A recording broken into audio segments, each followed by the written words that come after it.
my YouTube fam. How are you guys doing? Come and decorate with me for Easter.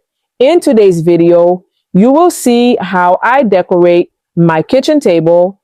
It is very simple and beautiful.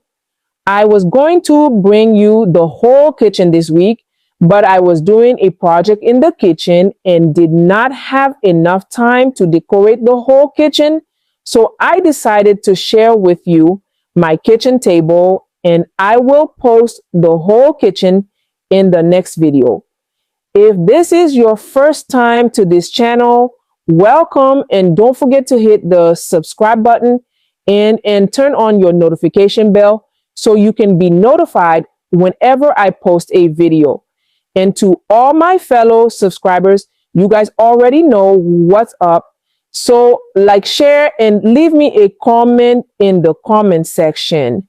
So without further ado, let's jump into the video.